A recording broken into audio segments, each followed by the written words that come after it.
This week we watched He-Man episode 109, Orko's New Friend.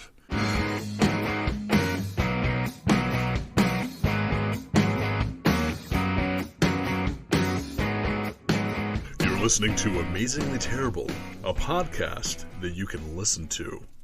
My name's Adam. My name is Matt. I'm Derek. Okay. I'm David. This was the episode that I watched the original time we had talked about He-Man that I screwed up on. So, thank you, David, for bringing us back around.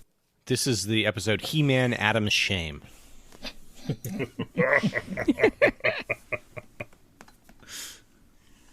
Oh, goodness. I'm a little tired of He-Man, guys. Hey, it is what it is. He-Man is the Amazingly Terrible program. So it's almost like I know it's not what we were originally thinking of, that magic moment when Derek said this is Amazingly Terrible. But it fits so well into Amazingly Terrible that it's hard for us to excise it. I just while we're waiting, let's see. Like, I just by poll, what's the most number of times you've pooped in a day?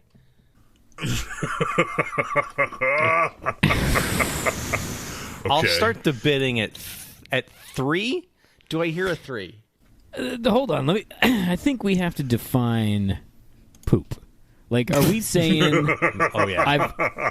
Oh yeah. No, you get what I'm saying here. Are we saying like, hey, I had nothing but fucking jalapeno poppers last night, and I washed it down with a bottle of gin. I'm going to be in and out of the restroom all day type thing? Or are we just saying normal diet, and the next day I'm dropping deuces left, right, and center?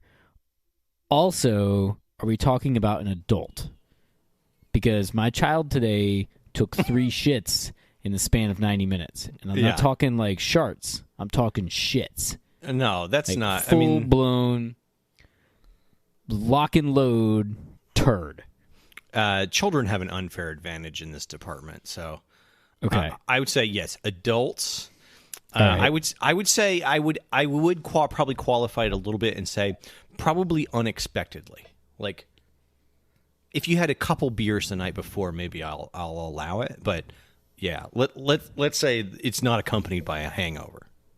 Right, yeah, no, so it's not a hangover, it's not an illness, it's not like I ate something that I knew disagreed with my stomach. Yeah. Just straight up, normal, healthy day. Yeah, straight up, now tell me, will you poop me forever? I guess the other question I gotta ask is, are we talking like normal deuce? Or are we talking like the squeeze and squeeze and squeeze? Feels like a big old shit comes out and you look in the toilet and it's like... it's a desiccated husk. It's like bunny pellets. Yeah. Like, we're talking normal, right? Like 100% normal. No. I think I would allow for bunny. I mean, I don't want to judge.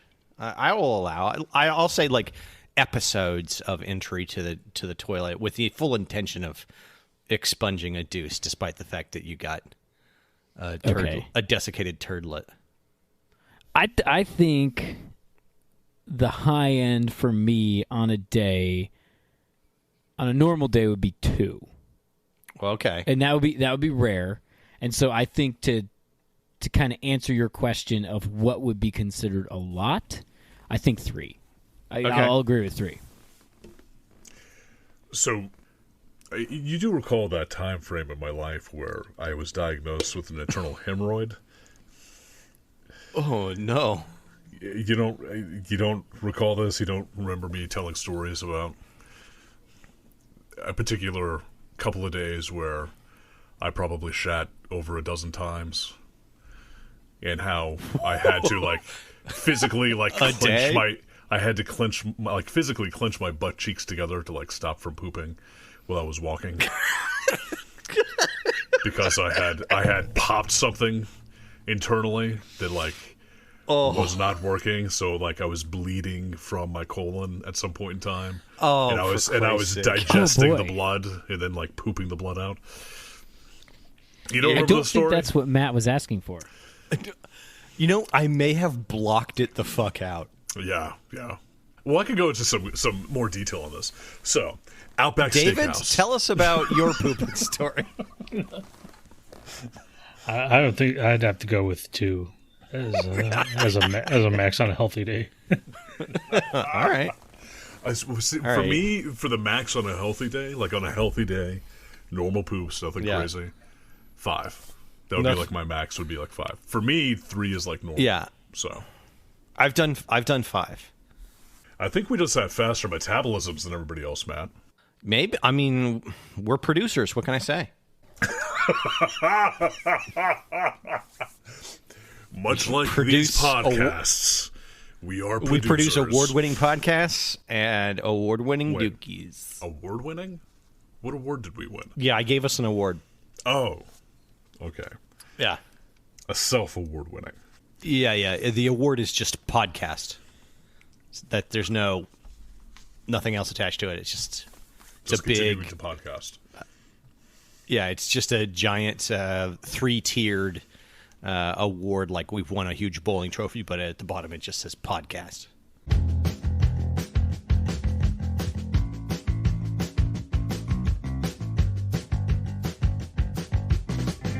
Gentlemen, are we ready to get into some He-Man? Yeah. Are you ready to pop open some He-Man? Is it He-Man It's a man or who's a he. E-Man? E-Man. And the master of the metaverse. All right. So here we have an episode. It is Season 2, Episode 44, Orko's New Friend. It first aired on November 9th, 1984. And that ends the extent of my research. Adam, did you have a little more background? No. I think Man, we're that's just some top-tier research. We're just sort of like feeding off of what we've already talked about regarding He-Man. Have you guys seen yet The Toys That Made Us? It's a Netflix documentary series. You've mentioned this, is it 4 This times, is, David? the 3rd or 4th time. Yes. Well, give us some insights there, Adam. Well, I just don't know if you guys have seen it yet. In that particular documentary series, they talk about the creation of He-Man. And it pretty much jives with what you had said earlier. The difference being that the comic book to cartoon to toy seemed like it wasn't actually planned. And it was more like some guy in a pitch meeting. Yeah, some guy in a pitch meeting was talking to like a Japanese toy affiliate. And the Japanese toy affiliate was like, why will kids buy this? They don't know who these characters are. And they were like, oh, well, we're going to make a cartoon about it. And they were like, okay, fine. And then they come back and they're like, okay, you have like hundreds of characters. You can only fit so many in the cartoon. Why are kids going to buy the characters that they don't see in the cartoon? And that's when the executive or the guy doing the pitch was just like, because, well, we're going to make a comic, and there's going to be a comic in each of the toys. So that whenever a kid buys the toy, there's going to be a comic that's like the origin story about the character. And they're like, oh, that's a great idea. In the meantime, there's a team of like 3 or 4 people, and the other people on the team, every time this guy opened his mouth, they just looked at him like, what the fuck are you talking about? We never ever talked about this. You're just making shit up in this meeting. And they ran with it, and they made it work. And much like you said, Matt, it was like, hey, here's a die cast that we have for a different type of toy. Use it for your series and make a new toy out of it. And they're just scratching their head and like, okay, we're going to take this to the artist, and he's just going to wedge it in to the universe somehow. Yeah. I heard that they when they originally made He-Man, they took a toy called Big Jim.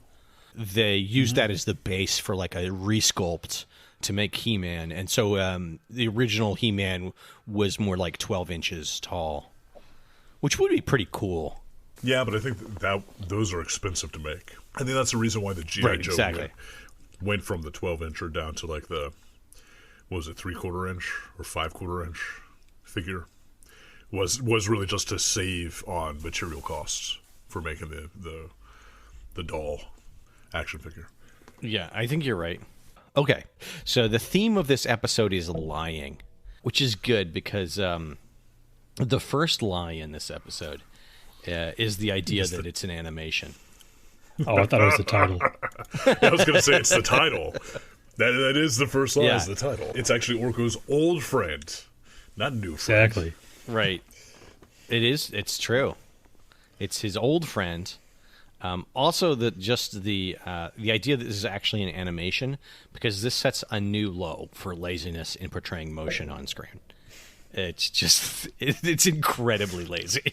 But it has, I think, both a high and a low bar for character design in this episode. Oh, Yeah. it clearly does. Yeah.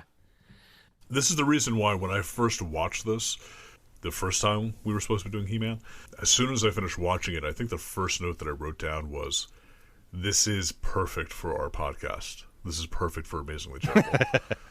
Because of how Yeah.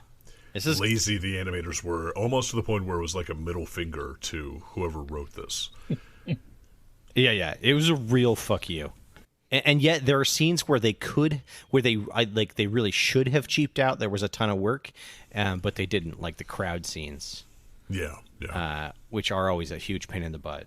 Anyway, we get our theme song in which He-Man explains who the hell he is and what the hell he does in typical He-Manery fashion. And then we get our title card, Orko's new friend.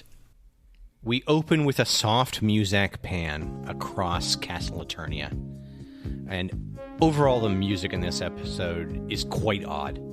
There's lots of weird musical cues, and they're just like everything's a little more easy listening than you'd expect for an action-packed cartoon. A lot of the music actually reminded me of early 90s video games from kind of independent developers. Cheap. Where, yeah, like it was just this MIDI track, and it was just, you know, like it was just shit. It's not good, I'll tell you that. Orko is expecting an old friend called Squanch. Squanch, yeah. Yeah. Here we get the second line. It's not a new friend, and also they're not really that good of friends. They don't Yeah. seem to like each other. They're more like acquaintances Very from much. school. Yeah. Yeah. They're more like descended from the exact same genetic stock. By the way, what is Orko and Squanch supposed to be again? Are they specters? No, like, they're Trollins. They're Trollins, yeah. They name it in this episode. okay. Yeah, they're... Oh yeah, I know he says you slippery little Trollins. And Let's put you in a birdcage. and Squanch does say that he's part of the Trollin fleet. Orko tells Prince Adam and Tila, who are standing there, that Squanch is basically a liar and not to trust him. I don't think we can really trust anything Squanch tells us. At that point, Squanch lands in what is essentially an Illuminati pyramid. Yep. And- Eyeball and- and all. Except it has a radiation symbol. It's just, Right. Instead of an eyeball. It's kind of like a vault door kind of that opens. He comes out Yeah. and he looks exactly like Orko, except he has a different hat and he doesn't have an O on his chest. And in all other ways, he represents the laziest thing the animators could have done, which is let's just reuse a whole character and call it something else. I don't know. I think they also got pretty lazy later on too. When we start seeing the robots. But That and yeah. my favorite scene, and this is a little foreshadowing, the juggling of the millstones scene. yes. The hat it's not really important, but it does kind of set the scene. The hat that Squanch is wearing is like an old style aviator cap with flaps that would buckle underneath his chin. So right away, Squanch begins lying by recounting essentially a scene from Star Wars about his travels to get here. This is one of many lies based on Star Wars that this episode purports to give us. Suddenly, the intergalactic police arrive. Out of fucking nowhere. Out of nowhere. Yeah, out of Cue my favorite scene in this whole apropos of episode. no something. And these hard hat motherfuckers are clearly into some kinky shit. Yeah, they are. They've got sensory deprivation helmets and short shorts. Yeah. And they ride around in a dildo-shaped spaceship. Yeah. with side dildos. With side With dildos. side dildo, yeah. Yeah. There's. I don't know where they're going when they leave. I don't know where they came from, but I'll bet it was fun. Well, the best part is also they land and they say, "Hey, we have a message for the king." And Adam says, "Oh, I'm the king's son. I'm the prince. I'll take care of it." They ask for 0 credentials. They ask for 0 follow-up questions. Just like, okay, here you go. Here's the information. And wrap. Well, Prince Adam greatly succeeded on his charisma check. Apparently, yes. And that's why he got to see the bad guy's full character sheet. Nice. And then we get to the best fucking part. Yeah, you're right. I mean, they want to to get back to the sex they were having, essentially. So they leave as quick as they can. So they tell Prince Adam that they're on the trail of a criminal called Slave Master and his sidekick Jawbreaker. And this is where I was like, what the fuck? Because Slave Master is well drawn and has multiple angles, and then they're like, and then it's his sidekick Jawbreaker, and it looks like a 6th grader drew it. Yeah. And they show 2 pictures of it, and that's literally how he looks through the rest of the episode. He's a terrible design. Yeah. And see, I think and he's what voiced happened by an here, absolute moron. I think what happened here is the animators were getting so pissed and tired of the toy makers coming to them and saying, "Hey, here's the specific thing you have to draw. Here's the specific equipment you have to include because this is the toy we're trying to sell." Right. And then they were like, "Okay, we don't have a toy for a robot. Just draw a robot." And they were just like, "Fuck you. Here's the laziest robot we could possibly draw. Here you go." It's so bad because Slave Master is drawn fairly well, and his ship is drawn fairly well, and then Jawbreaker is trash. Well, the way he's designed and the way the Slave Master is drawn, I'm pretty sure that he escaped from a Brave Star cartoon. And he very well could have been a reused character model. Yeah. And he looks a little bit like Brack fucked a Tex-Mex cyborg. Anyway, they are displaying this information about these on a little iPad-like device, and we learned some very important information. First of all, his APT is 60. Okay. His stats. Yeah. His Waj is 71. He has 71 Waj. I think that's his wisdom score. Right. Yeah. Yeah, he has a GMS of 20 and a PDT of 19. And he's worth 3,709 points. I think those are his physical stats, because he's not really a physical guy. So all these stats are just off the charts. It's crazy. Kimosabe. I've never seen anyone with stats like this. I don't know. Dan's Waz was 89, so. What about his Waj? His Waj was 69. And then they do what I think is actually very smart. They were just like, here's the whole exposition dump in a zip drive super floppy that they give to Prince Adam. Do you think they give that to him because they don't think that Prince Adam is going to remember Jack?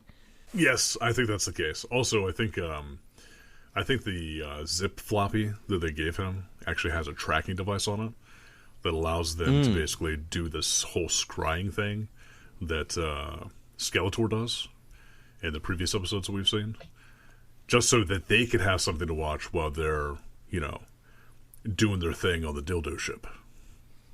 I mean, if I was a kinky space cop, Prince Adam is who I would want to watch. That dude's cut. He's got a pink vest and he's cut. I know this is the 3rd episode of this we've seen, but the intro, I don't know why in this particular time that I watched it through, the thing that really struck me was how Prince Adam's hair moves as he's or I think he's in a He-Man form at that point in time, but how He-Man's hair moves while he's galloping towards the screen to do some sort of I think he's supposed to be punching the screen or something. I'm not too sure. But that whole it's actually hair, animated. Yeah, I don't know why that struck me as super detailed this time. It was I don't know. It's very strange. Prince Adam and Tila leave in the middle of Squanch's further lying, in kind of like a brutally mean way. And then Orko and Squanch have a kind of falling out over the lies that Squanch is telling. And Squanch decides to take a walk. He's had enough of this, so right away we learn, like, they're not great friends, and he just walks away. Yeah. Fortunately, while walking through the repetitive woods, he happens on the slave master's ship, which strongly resembles the Millennium Falcon. It has very Millennium Falcon-esque feel to it. It's like the same circular shape. Some of the detail work on the sides. Yeah. Yeah, the design of it is very Star Warsian. At any rate, he quickly rushes back to tell Orko. And Orko doesn't believe Squanch, so he says, I have to go check on the ship with you. So they head back. And once seeing the ship, Squanch convinces Orko that they should break into it and capture Slave Master.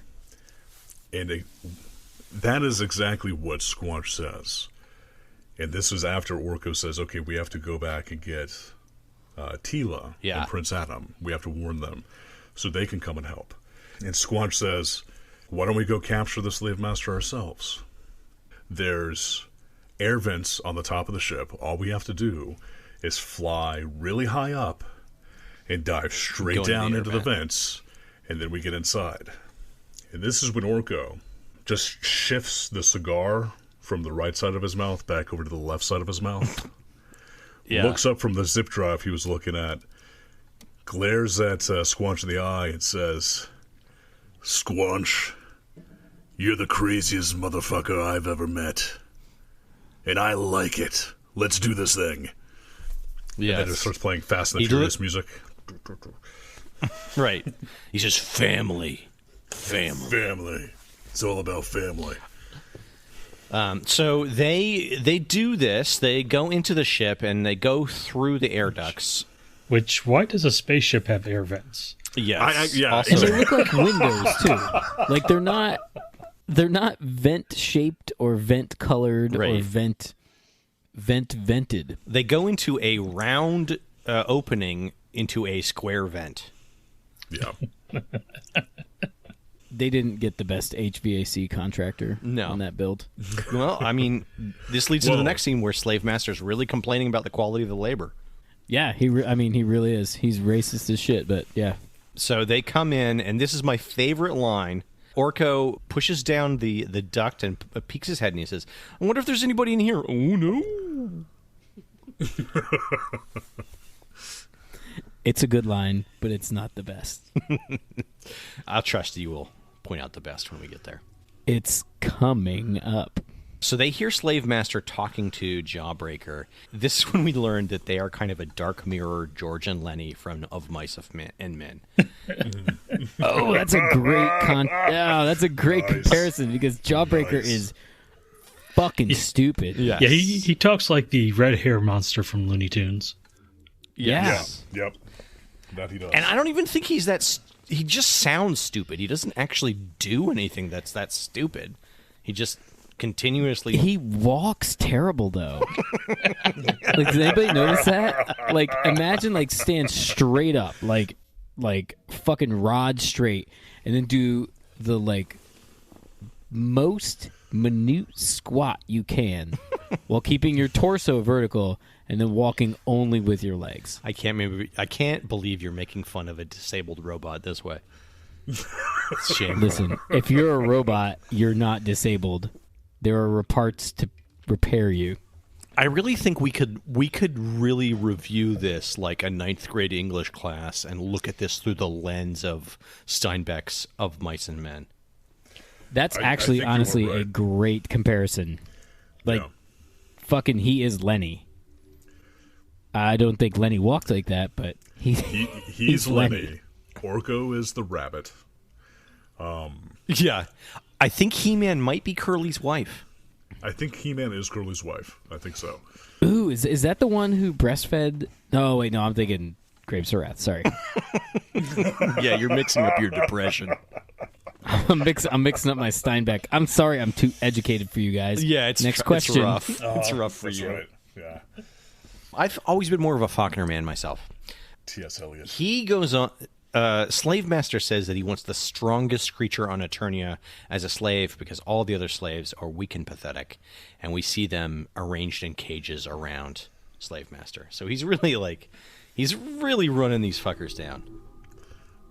At that point, Orko sneezes, and they rush to escape, but he's quickly captured in what is clearly a custom-designed Trollin capture birdcage, while Squanch rushes past Slave Master's thick-thighed bodyguards. And I do like the fact that they did keep it very He-Man for all the slaves in here, too. Because we do have, like, an insect dude, a snail dude, a bear dude, a... Don't do this now. Elephant dude. I have a whole bit on this. Okay, we'll save when it. we I'll get cut to that the out. We'll mines. save it. All right. Let me do my bit. Do your bit. As the two Trollins begin to escape, the slave master begins to pantomime a masturbatory motion with his left hand while saying, At his face, "I'll get you, my slippery little Trollins." And I was like, "Oh boy." Yeah. Now we know the real reason Cocaine. Why the Galactic Police want this guy. It's Yeah, not to 'cause put he's him a- in Oh jail. yeah, he's. No. I mean, Yeah, the gives ramp up to the that joke best was terrible, but HJs. yeah. It's criminal. But the scene is on the nose, in your face. Like I thought I was gonna have a little bit more of a lead up, maybe to a joke on that one, but I didn't. And that scene actually surprised me. I was like, "Holy fuck!"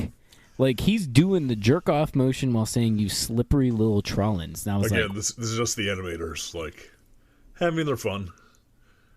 Getting tired of being forced to draw these toys. "Yeah, it's the it's the erect penis on Little Mermaid, or like good girls take off their clothes in Aladdin or whatever, all that shit." Yeah, it's everything I love.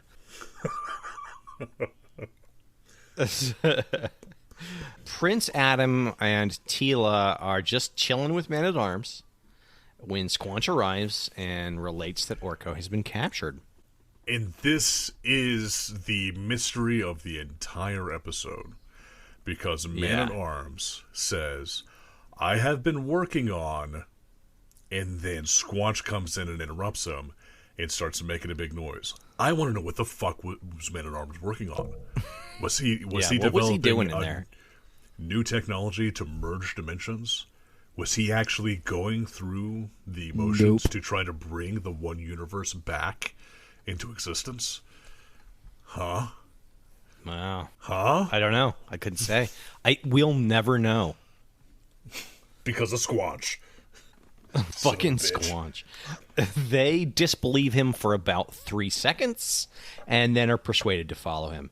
So basically, he says, the lesson of this episode is you can lie all you want, but when you're telling the truth, tell it twice and then people will believe you. Be very emphatic and then you'll get over that. So they head back to the scene of the crime, but Slave Master's ship is missing. However, Man-at-Arms, probably the only useful character on this show, Yes. finds Orko's magic ring, which he said that he gave to Orko on his birthday. Which they kind of have a weird workplace relationship now. It's very strange, yeah.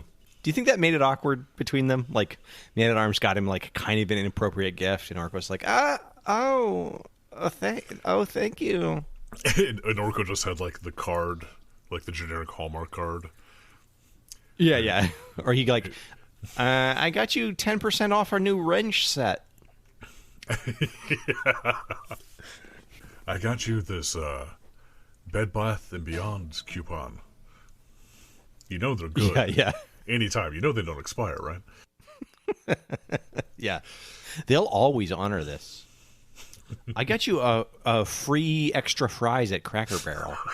Cracker Barrel. I'm pretty sure they have Cracker Barrel on Eternia.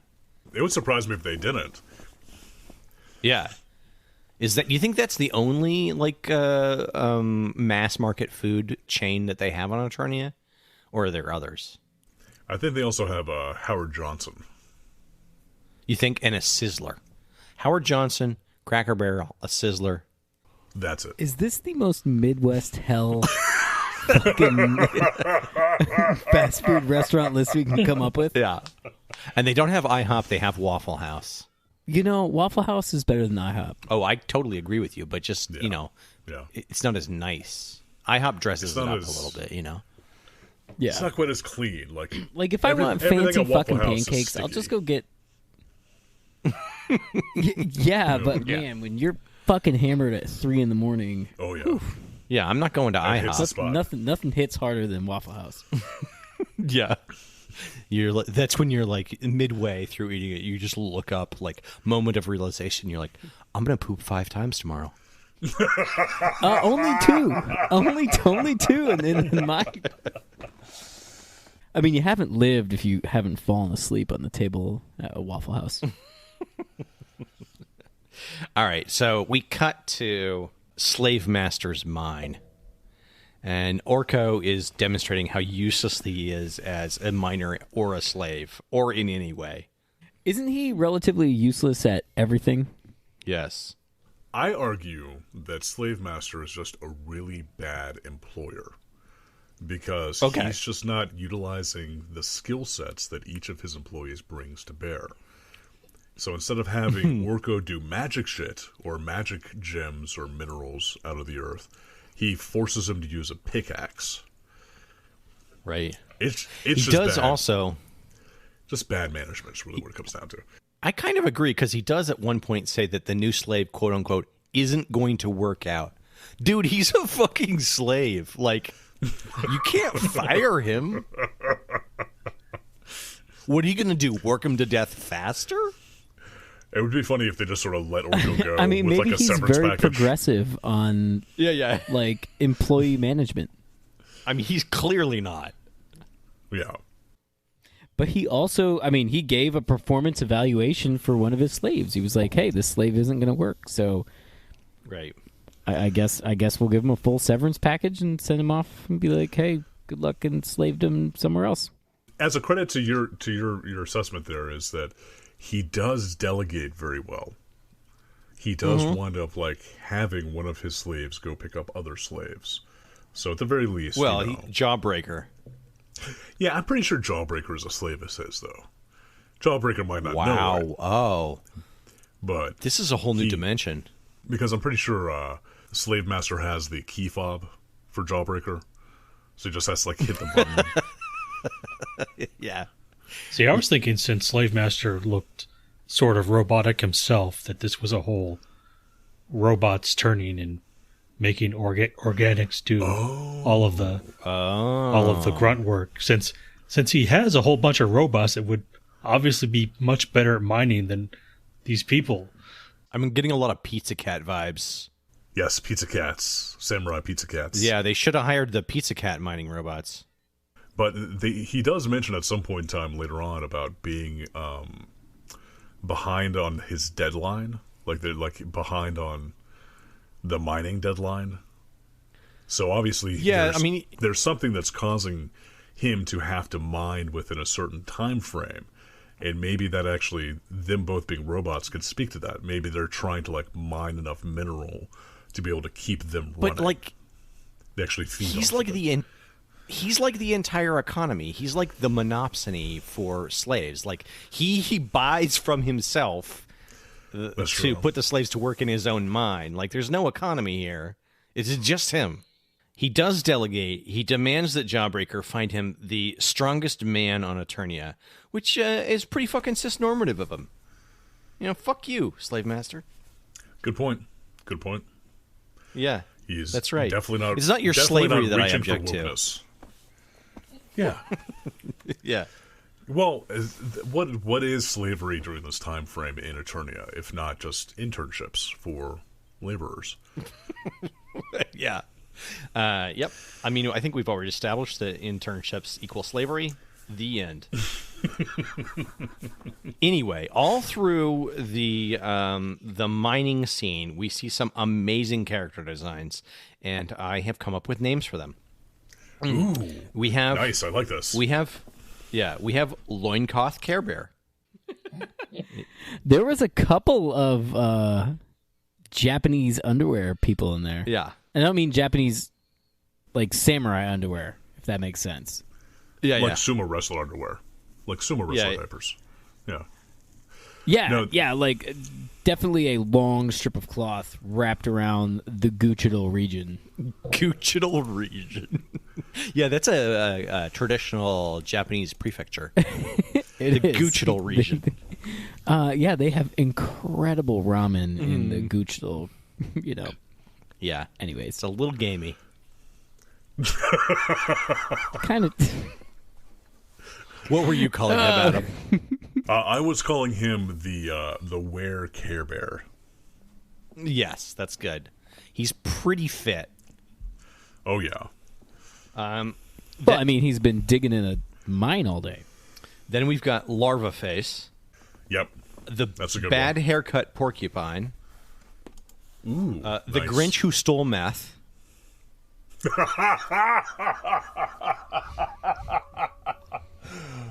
Yeah.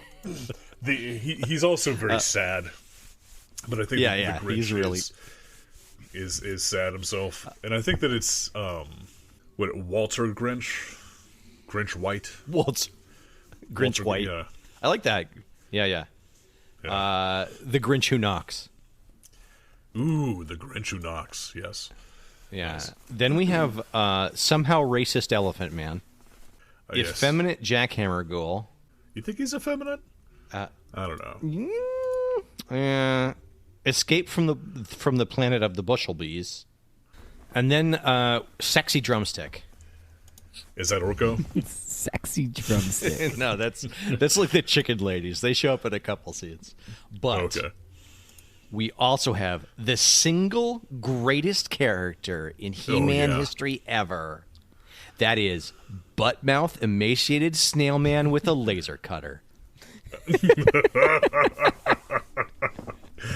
I know exactly who you're talking He's about. amazing. The design of that character is so good. It is an awesome character design. I would call him Fast Snail, but there you go. The shell is very like good. Designed that it's held on by straps in the front. Yeah, it's like a backpack.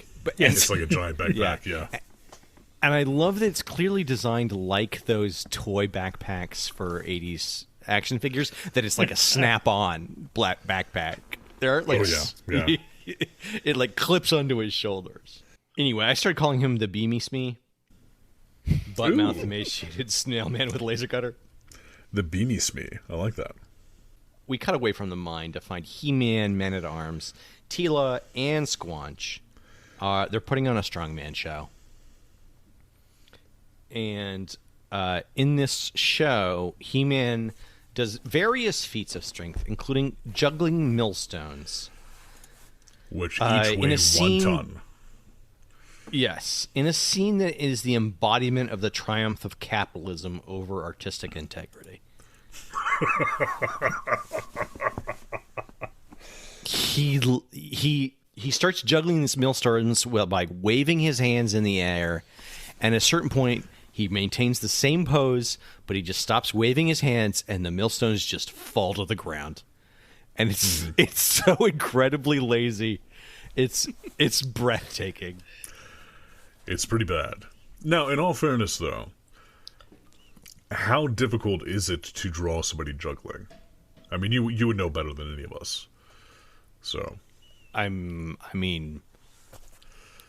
guess it's pretty difficult. You rotoscope that shit. You don't fucking try to draw it by hand. I mean, you do draw it by hand, but you rotoscope it over an image. So, anyway, it's pretty sad. So at that point, from the crowd, Jawbreaker throws off his cloak and declares that it's time for everyone's nap. And he gasses the crowd. And in it, you have He-Man play dead, right? Well, he winds up netting He-Man. Yeah, he shoots a net from his wrist and captures He-Man. His wrists are like, essentially a toothpaste tube full of whatever. Deus Ex Machina. Like he does. Yeah. He has. Yeah, he's got a saw blade. He's got flames. He's got a Gas. poison sprout. He's got He's got nets. He's got a tube. Oh, he's got a tube full of dreams in there, and he's shooting them he's everywhere. so poorly fucking drawn too. Now, Like- I did like the fact that this scene does answer a question that I believe Derek posed in the very first review of He-Man, and it was, how strong is He-Man? And we know that at the very least he can hold 2 tons in one hand, because we do see him just hold his hand out with one hand, holding 2 of the millstones at once before he starts juggling. So, well, I mean, and it seems to take no effort. Like, and it's no effort. Yeah, That was a quantifiable question. I mean, because He-Man does. Yeah. And the reason it was asked, and it just like this episode, although he's about to do, and Matt may address this, he can sometimes snap what seems to be, ultra strong metal, bands or whatever, like Cables, yeah. whatever, handcuffs or cables or whatever around him. And then other times he's like, "Oh, I can't fucking move," and you're like, "Dude, you're like wrapped in dental floss." He's got comic book problems where, like, he's as strong or as weak as the plot demands, but also like the classic comic book problem, which is power creep, right? So like everything's pulp storytelling, so just characters only get stronger. Keep getting bigger and bigger. Yeah. Well, I think that this gotta actually keep upping the is, stakes. We can explain this way pretty easily with like how close he has been to the last time he snorted coke. Mm-hmm. So right after he snorts his coke, he's super strong. So that juggling scene, he just did an 8-ball. But then like when he gets wrapped up in the dental floss and can't get out, it's been like a day or 2 since he went on a coke bender. So he's like just so weak. He measures his strength in grains. And yes, in grams, yeah. Grams or grains of Coca-Coke. Did I just... Grains of Coca-Coke. Anyway. Coca-Coke. Coca-Coke. Space Coke. Coca-Coke is that's extra cokey. And I actually think, back to our earlier episode, I think this is one of the few times I see the actual inhabitants of Eternia. Oh, yeah. Yeah. Yeah, we actually see the people that live there, and they seem just like regular old peasants. Yep.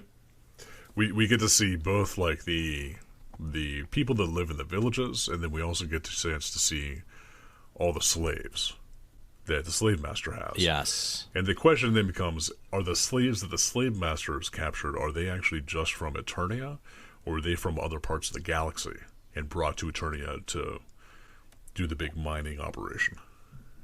I get the feeling that they're from other parts of the galaxy. He certainly is well-traveled. He knows what Trollins are and how slippery they can be, and how rewarding that experience is. So I think he's collected them from the stars. Nice. So He-Man is taken to the mines, and they go down a long elevator shaft, and it's clear that Slave Master is dug too deep.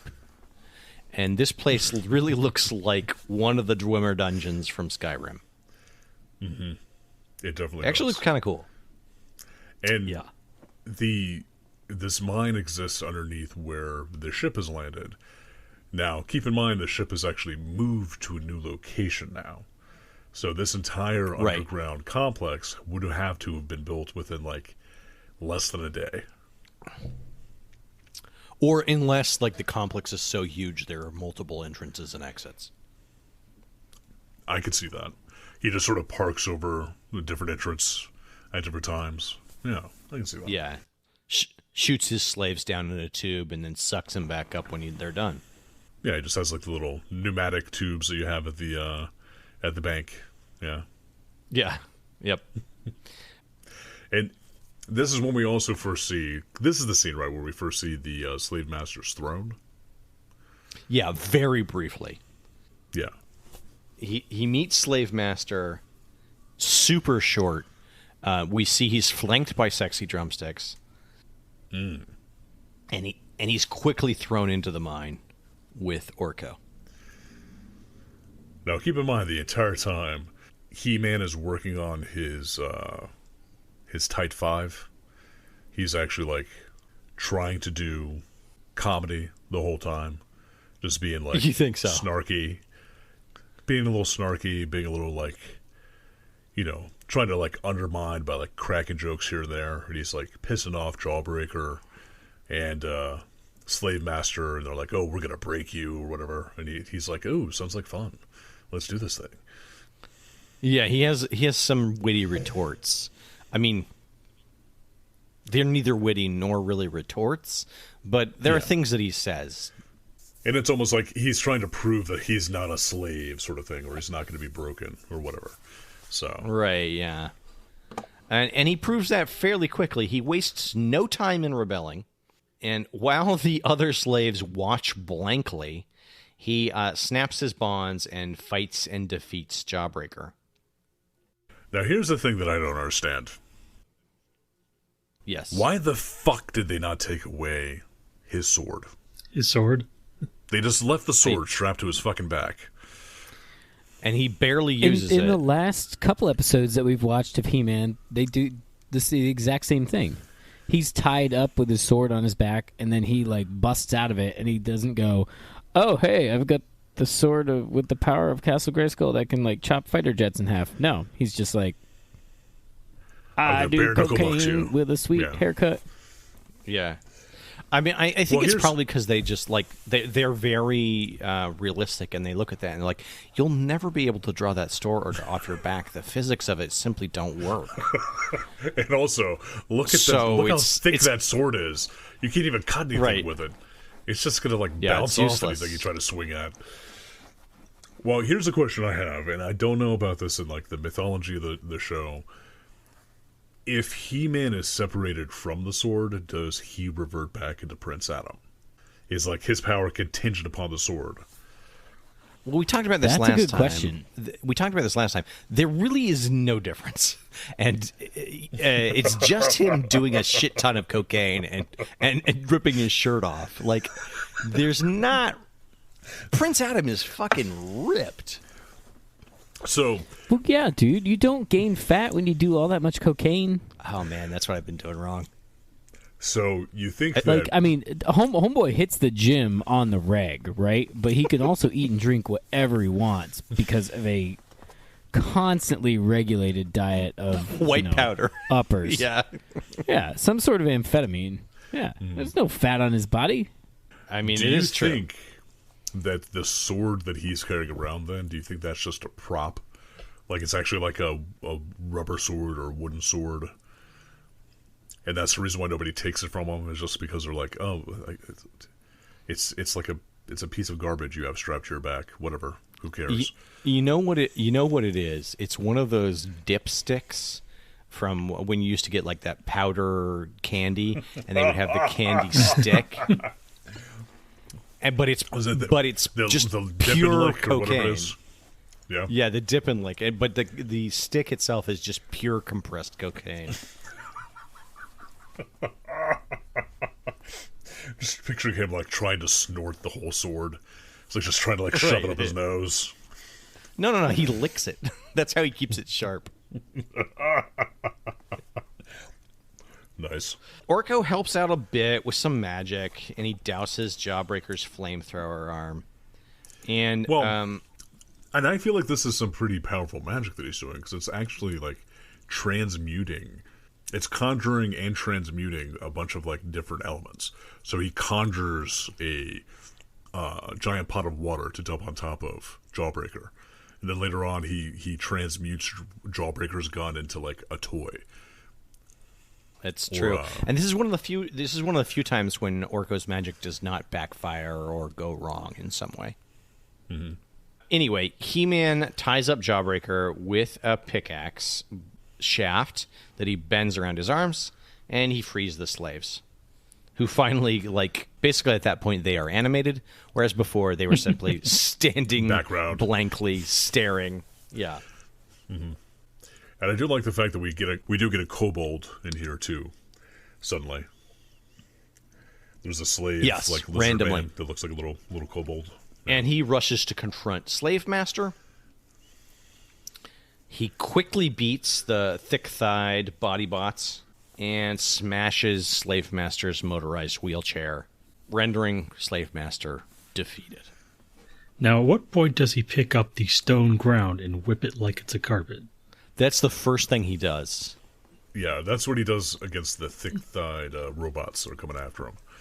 Right Yeah. He's pulling the rug out of those thick boys. Out from under them thick boys. They went to party with the intergalactic police after this. Oh, yeah.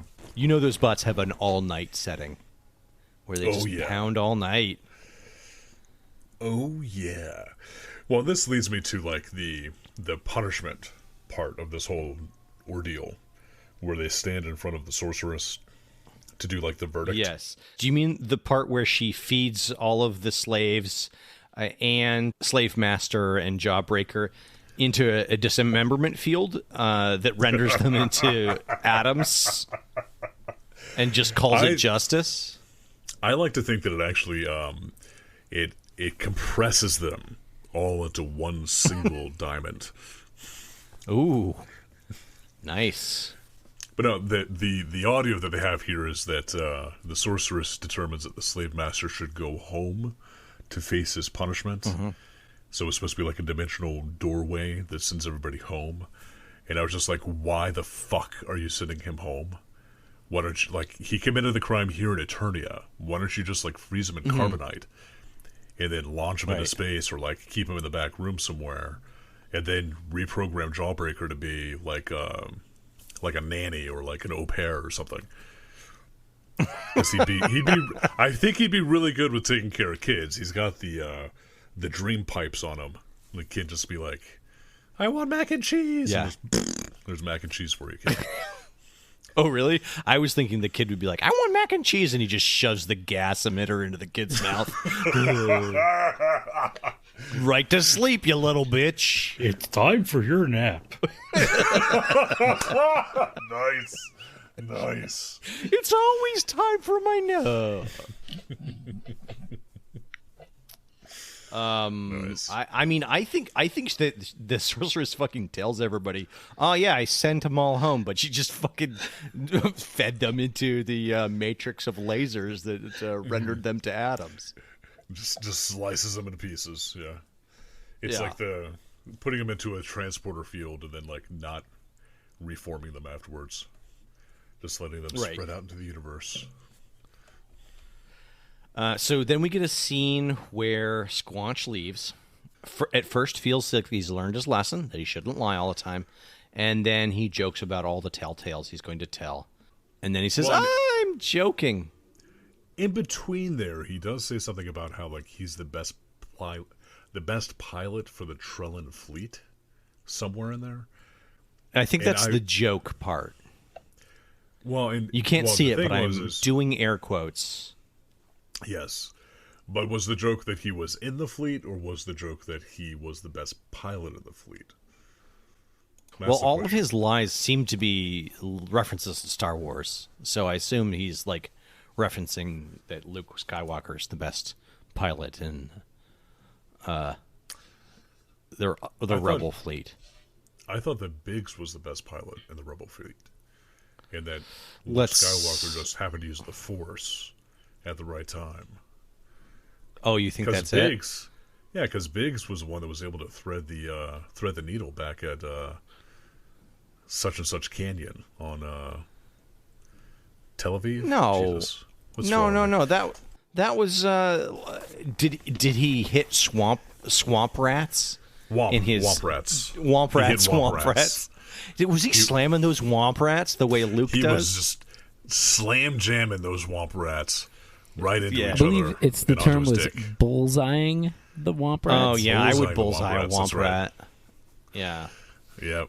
Any day of the week. Hey, well, you know what? Fuck you, nerds. Fuck you. That's what I have to say.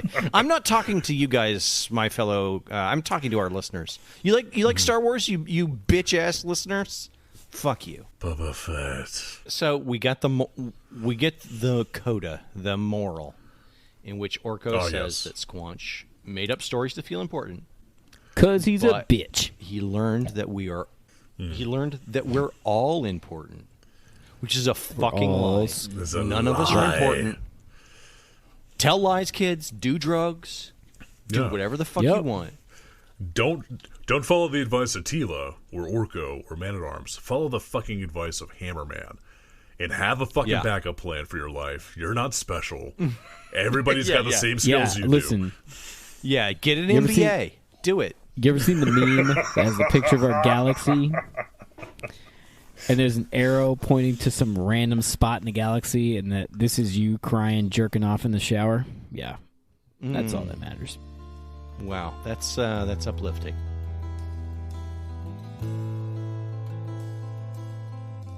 So, guys, did you squanch this episode? Squanch, yeah. I squanched about 6 times a day. By the way, in the description, did you notice that squanch was spelled with a G in the later portion of the spelling? Yes. I went on the wiki and I found the quote-unquote correct spelling, and it is a G. Ooh, interesting. I hate Disney. So was squanch, not squanch? Yes. It's squanch, not squanch. Have you had some of the squanch, sir? Oh, my. This is from the Squanch region of France. This is not sparkling white squanch. No, yes. I love the mouthfeel of the squanch. You would. Yeah, it pairs well with a slippery little trawling. It grew on me, but initially the laziness of the animation really, really pissed me off. But the overall plot and character designs were really fun, and I liked that. I did think that it was very interesting how the episode really bent over really hard to give itself that reach around by saying this is the boy who cried wolf episode, and it's going to resolve by some sort of weird sideshow lying scenario that He-Man has to pull off to fool the slave master. Right. Only more lies can fix your old lies. Fix the lies. Yes, exactly. Yes. I also really like the fact that none of the bad guys were toys in this. There was no slave master toy. There was no Jawbreaker toy. Well, yeah, because Jawbreaker was drawn hot fucking garbage. Yeah. So if you can't, obviously we're all going to get the butt-mouthed, emaciated snail man with a laser cutter toy. Exactly. But if you could get one other toy from this episode, which one would you get? Ooh, sexy elephant diaper man. With the thick eyebrows? Yes. I don't know. That's a good question. I was going to say the thick-thighed robots, maybe.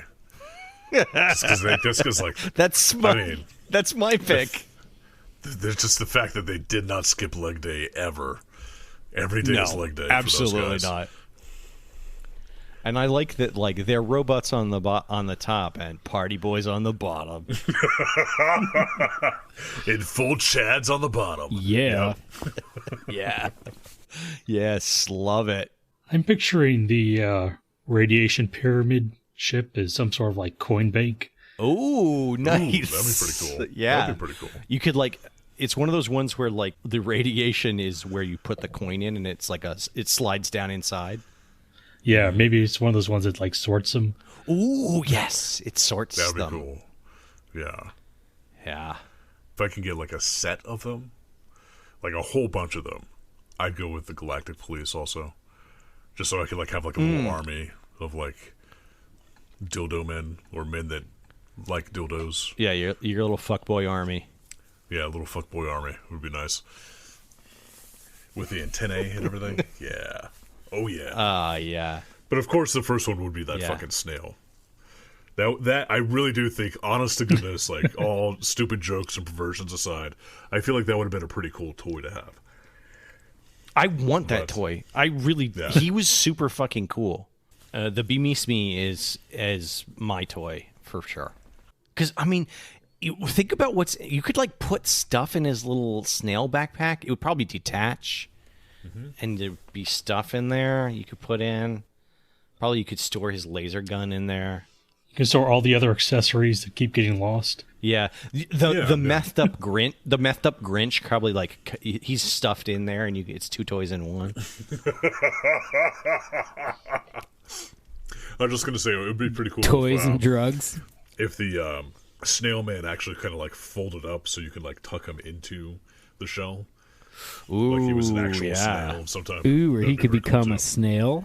Oh, yeah. Now we're getting into Transformer territory. I love it. Yeah. Oh, yeah.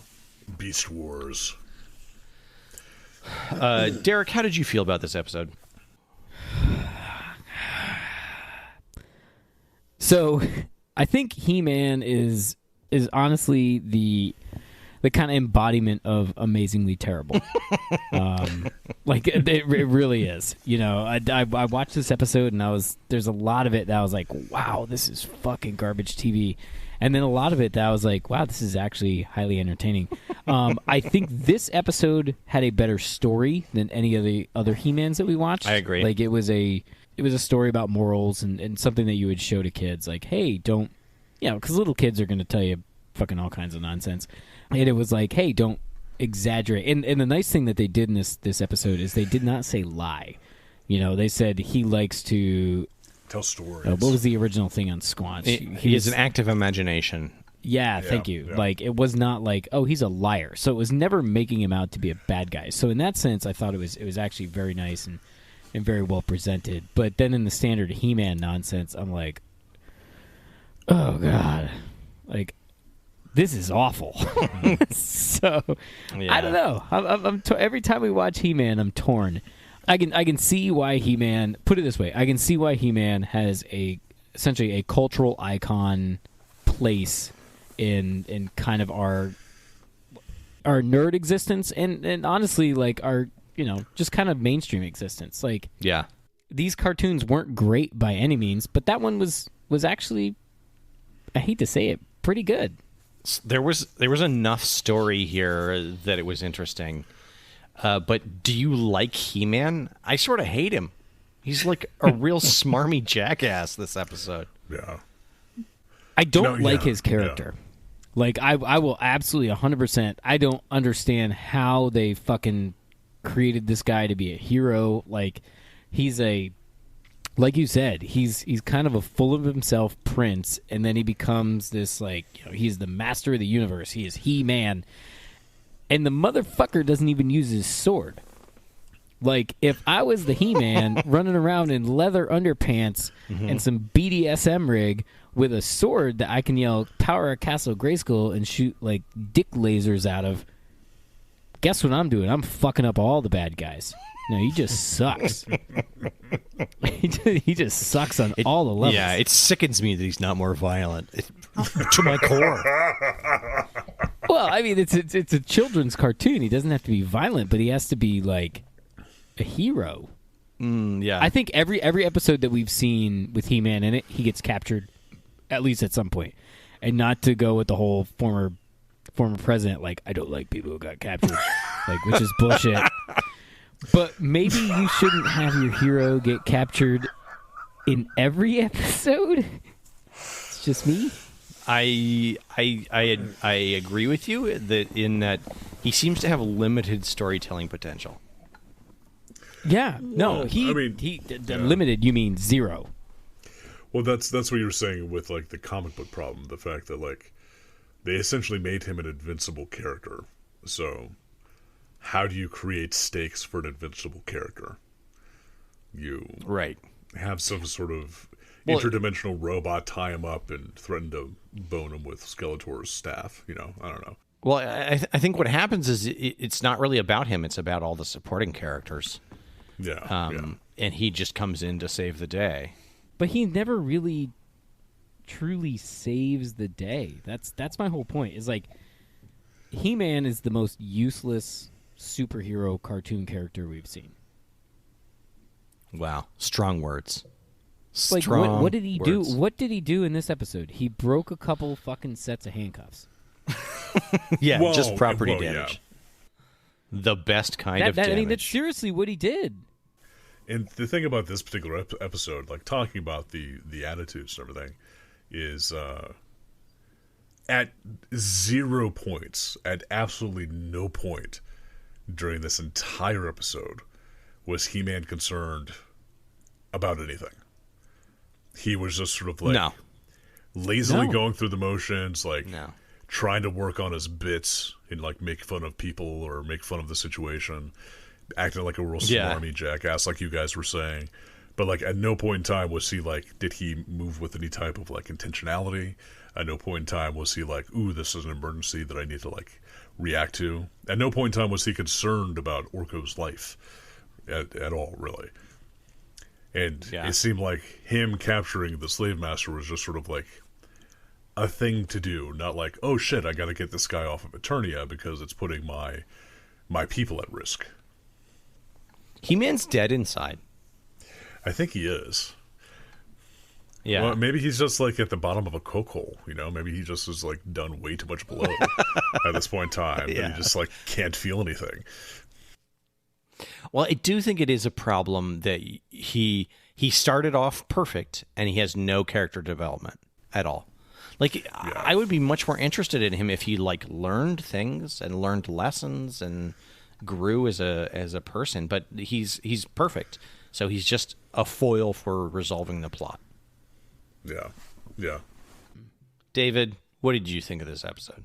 I thought some of the backgrounds were pretty nice. Oh, I agree. Yeah.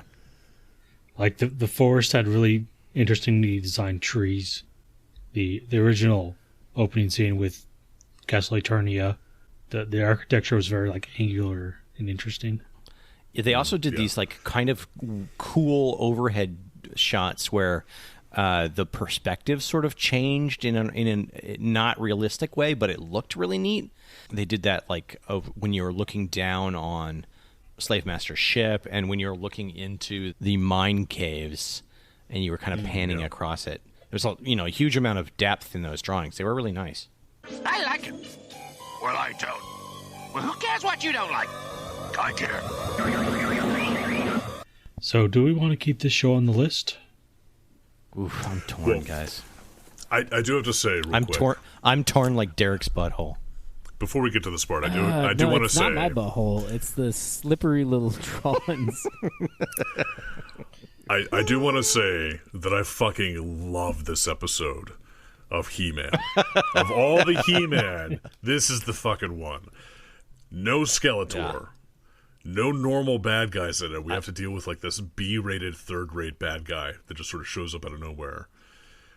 We have no transformation scenes. Battle Cat isn't even fucking in it. Mm-hmm. We get the sorceress to show up at the very end for like a split second to just be like, oh yeah, send them all away. Send them to their own dimensions. Whatever. Who cares? Mm-hmm. It's like, this is like the everyday day in the life of shit that happens on Eternia where they don't really have to worry about the real stuff. This is like their downtime sort of a thing. Yeah. This is why I thought we needed to go back and watch this episode, because it was perfect for our podcast in the sense that it has none of the iconic points of He-Man in it. It just sort of has... It's like a story that happened to have He-Man in it. It is not a He-Man story. I agree, especially because the biggest problem that they face is how to find the bad guy, which is honestly, like, that's a detective story. That's really interesting. Yeah. Now, as far as, like, the He-Man cartoon in general, I'm kind of on it. But this cartoon, this episode, this was my episode. I like this one. Right. In a way, you're kind of saying that, like, we got as deep as we could with this one. I feel like we did, and maybe actually. So, yeah. And maybe so deep that the base has sunk in as well. Yeah. This is so deep, there's no going back. There's no flared base for us to pull back on. Yeah. Yeah. Right. No suction cup. Yeah. I could be convinced to support removing He-Man, but dare we? Do we dare? I think we do. I don't know. It would have a huge impact on the algorithm. Would it? Here's my reasoning for it, is that every He-Man episode we watch, we're going to come to the exact same conclusion. There's going to be a bunch of stuff we like about it and a bunch of stuff we hate about it, and we're all going to say this was amazingly terrible. Should we cut it or keep it? And we're just going to be rehashing the exact same shit. Wait a minute. Like, You just described our whole podcast. Like that. Yeah, You just described what we do here. If we keep He-Man on, we're going to keep doing He-Man, and then we may as well just do He-Man the podcast. Or we can just get rid of it and then explore other kind of obscure TV shows and movies. And it has come up a lot. David, tell us about how far it's pushed its way out of the possibility in the new algorithm. If we were to keep it on, is it like a 1 in 10,000 chance we'd be watching it again? I think it's like a 1 in 700. Okay. I don't know. I feel like, for me in particular, I can't take that risk. There's a few things Okay, that 800. we can't...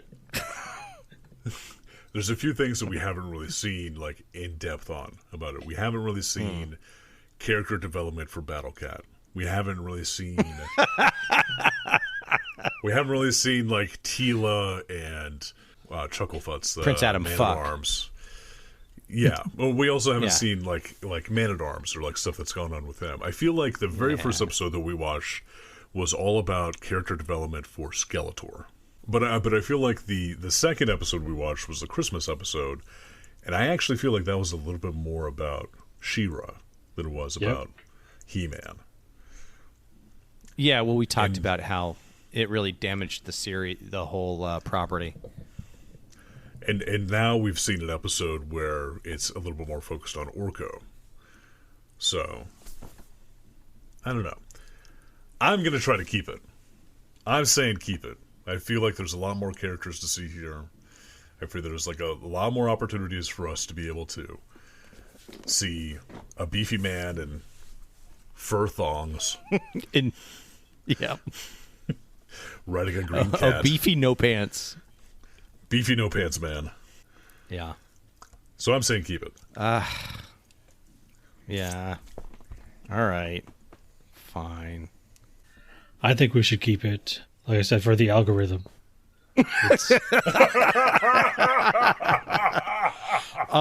gonna laugh my you've convinced me for the algorithm.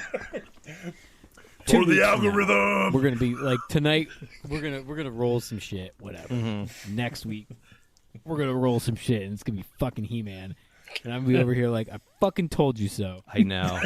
I feel like the big question is our pain good podcasting?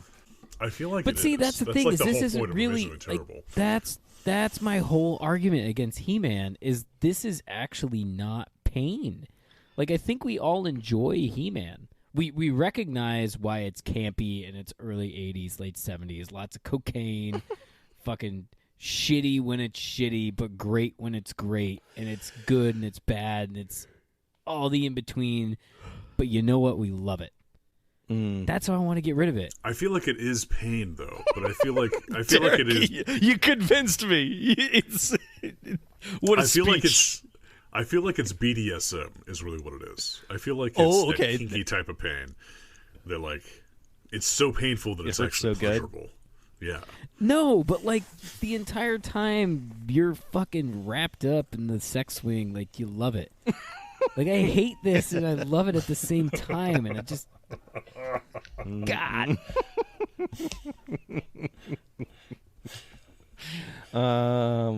This took a dark turn.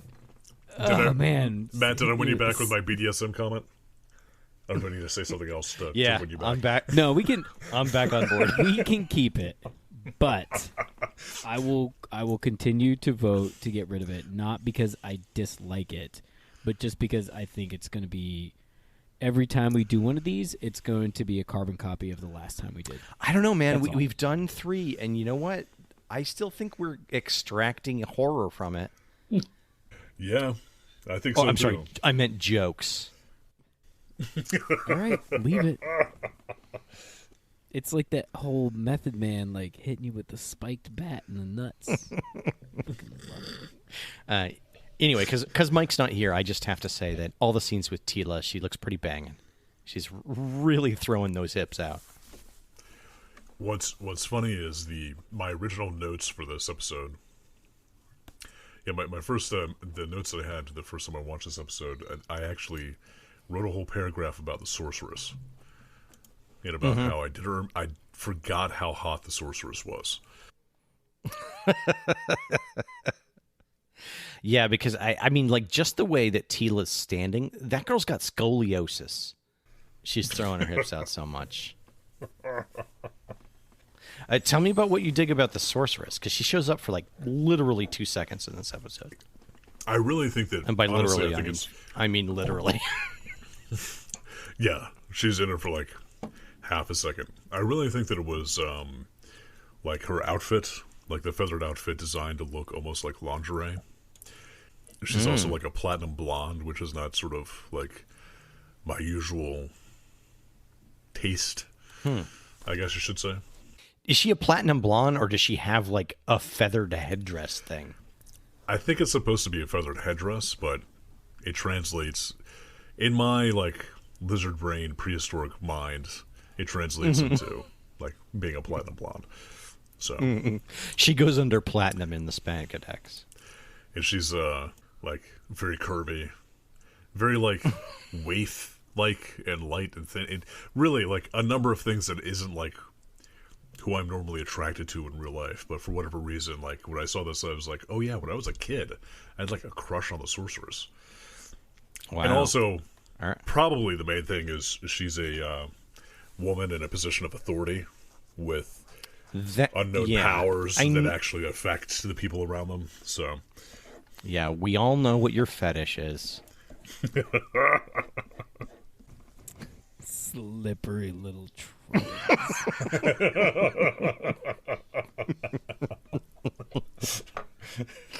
I'm just picturing you with like David. Your pinky to your mouth. Is always saying that. Slippery little trolls.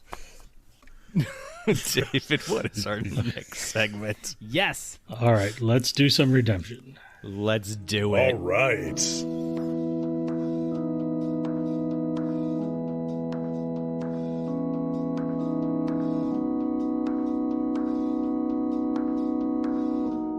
Derek. Oh, yes. What did I want to fucking bring in last time? Sorry, it's been a hot minute. I know what Adam wants you to bring in. We don't know. Stop. I'm just looking at the list because I'm at the point where I've added a bunch of stuff. Yeah, let's pull Invader Zim out of there. I think let's be honest. Did you guys ever watch Invader Zim? Yes. Yes. You did? Loved it. Actually, with the box set. Yeah. Yes. Invader Zim is awesome. We don't deserve it. It's not for us. We're not good boys. No, now I definitely want to keep that. Okay, we can use a redemption to bump one too, right? Oh yeah, bump it. Yeah. To bump one. Okay, I'd like to bump Attack of the Killer Tomatoes. Wow. Okay. Yeah, dude, I had a huge crush on the girl character in that show back in the day. Okay, this is taking a turn. Come on, man! I was like, how many turns Jesus, has it taken like now? 8. How many turns? Yeah. I don't know. It's confusing. I'm lost in this maze of horny 12-year-olds. That's literally what we are talking about. Back when we were that age, like, oh yeah. Do we have any other redemptions, David? Yes, there is one more for Adam. Excellent. I'm adding back in home movies. and I see that it's going to be 2 more episodes before Matt gets a redemption, so hopefully he forgets by then. I only do it when it's funny. We want cartoons 26 hours a day. Okay, let's roll for our next episode. Yeah. Oh, excellent. What is Index 597? Starfleet Bomber X. Wow. Oh, yeah. This is one of those cheap marionettes or those expensive marionettes series, isn't it? Is it? Isn't it? Oh, is I it? think it. I Like- think it is. Oh, Because we have it in genre puppets. is this like Thunderbirds? I think it Oh, is boy. like Thunderbirds. Oh, fuck yeah. Wow. Is this like, It's an- I promise I will never die, and then a puppet takes a shit on another puppet? I hope so. I so hope so. This is a new low. Yes, this is it. Oh, Yes. Fuck yes. X Bomber is a Japanese marionette Oh, tokusatsu TV please, series. David, roll me on this one. Oh, Nice. fuck yeah. Should we add that to the opening statements? Oh my god, I'm already angry. I think I'm getting a boner. I'm going to watch Team America before I watch this so I can have all the Team America jokes ready to go. Oh, make a woman. I promise Nice. I will never die. David, who is the I don't know Who's the what should I call Sumerian him? for this? Yeah, the human garbage pile this will be inflicted on. Well, first we have to roll for the episode, right? There's 25 episodes. So which episode are we going to watch? Number 18. Nice. All nice. right. Derek, you're going to get a lot of chance to wedge in all of the Team America jokes you want. Oh, did I get it? You're doing the summary. Nice. Fuck yeah. Nice. Only a woman. Praise Jeebus. Where is this? Was this show like U.S. syndicated, or was this like Japanese, or what the fuck was I it? think they dubbed it for the U.S., but I have never actually seen this before. This is January 1982. Oh, is I when this hope it episode is came out. Soviet. 1982. Wow. Yeah. And the episode we're going to be watching is called Commander Makra's Promotion / Destroy the Prison Planet! Exclamation point. Oh, that might be like 2 episodes in 1/2 hour. Ooh. It might be. Well, I think the most important part is this is the lowest rated episode of all the episodes for this series. So it's definitely going to be an amazing we did terrible it. episode. I am. We did We it. 100% did it, into everybody. this. It has a 4.1 and they're averaging at about 6. So Out of 10. We win. I would Yay. say, All right. Well, begrudgingly, I've been Matt. Happily, I've been Derek. emphatically, I've been Adam. And special guest star, David.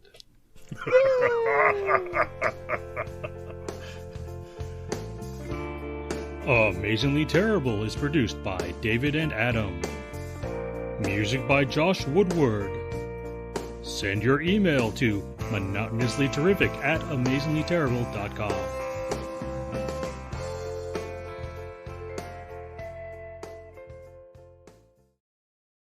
This is all going to make me reload Red Dead Redemption 2 on my PlayStation. Oh, it's gonna make you Just reload play the whole something. thing through. Oh, yeah. I enjoyed Red Dead Redemption 2. I really enjoyed the overall narrative in that it was very different from many video games. But I found it kind of, and I find this a lot with a lot of Rockstar games, it's kind of boring. I had a hard time getting into it in the sense of, like, I would have, like, an hour after work to play a video game, and I could spend that entire hour just sort of, like, just walking around doing nothing. And by the end of it, I'm like, I did nothing in this game. What do I need to do something in this game? Where do I need to go? Who do I need to talk to? It is very big and a bit empty. Having said that, though, it's also very beautiful, and really what it is I'd have to get myself in the right sense of mind, the right state of mind, to actually, like, enjoy it. Because for me, when I go sit down to play a video game, I'm like, okay, let's murder something. Quick, kill. Let's go do. Whereas that game's supposed to be, like, more of a relaxing, like, sitting back, enjoying the scenery. Yes, I got very into hunting. I was not very good at it, but I enjoyed doing the hunting. And I would do it with a bow. Because your pelts would be, you Better wouldn't quality. damage the pelt if you used a bow. I bought a real gun in real life because of that game. Wow. Did you just become the most Republican member of our podcast? No. No. Me buying the funny thing was a revolver does not qualify me for that. But the gun that Derek purchased was actually like an anti-tank sniper rifle. Super modern. I could see him. I was seeing him more get. He was getting like one of the Derringer like guns that like the prostitutes use. I gotta get one of those one-shot Derringers. No, I bought a Colt Model 1836 Navy. It's a ball and cap revolver. It was the first. It was the first revolver actually issued to naval officers, and you can use the gun in the game. I had been eyeing it for a while. The father-in-law was really big into Civil War stuff for a while, and he has a replica of it. And so I just bought the real thing. Okay. And a cowboy hat. I have a cool question for you. Okay, you saved the cowboy hat, and that is the cherry. I have a quick question for you. One of the original revolvers for the Navy, you said? Would it be within regs for you to actually have it on your uniform? Like if you were to Class A's, could you wear that revolver? Oh. I don't know, because I'm not 100% like... So a sidearm in uniform... like is generally reserved for somebody who's the officer of the deck of a ship, right? Like so when they're in port, the enlisted folks are carrying the long arms. Yep, and the officer of the deck is carrying some sort of pistol, some sort of handgun. Yeah, for executing traitors and those who run from battle, right? No, actually executing the person that ran up the gangplank that my sailor shot with a shotgun, and I just got to finish him off. Nice. I thought it was only there so that the captain could ask you for the gun. And then shoot you. No, I've never stood OOD under arms. Usually that's done in a foreign port. So I don't know because, like with the sword, it's a ceremonial thing, and that sword goes all the way back to the late 1700s. The Marines that used the Mameluke from the War of 1812. What? Like Barbary pirates type stuff. So wait, you're telling me that in current day a sword is not a useful weapon of combat? What madness is this? I've already sunk all my skill Mike, points. I hate to break it to you, but anime is not real. Oh, man. Brutal. Oh, man. I like that David spec'd his character sheet out the wrong way. Yeah. Oh, I got to take a dog out. All right, I'm going to go take the dog outside, and then shall we jump? Yeah. Okay, let me grab a poor beer. Hugo's and then... sitting here and putting his paw on my hand. Let me go see what he needs. I'm going to get a fork. Bathroom break, and then let's... Jesus, I'm gonna David, get a fork. how do you put up with this shit? I'm going to get a fork. I'm glad I don't have so to edit this eat my episode. beer with a fork. Damn it. All right. Okay, regroup in 45 minutes. Nice.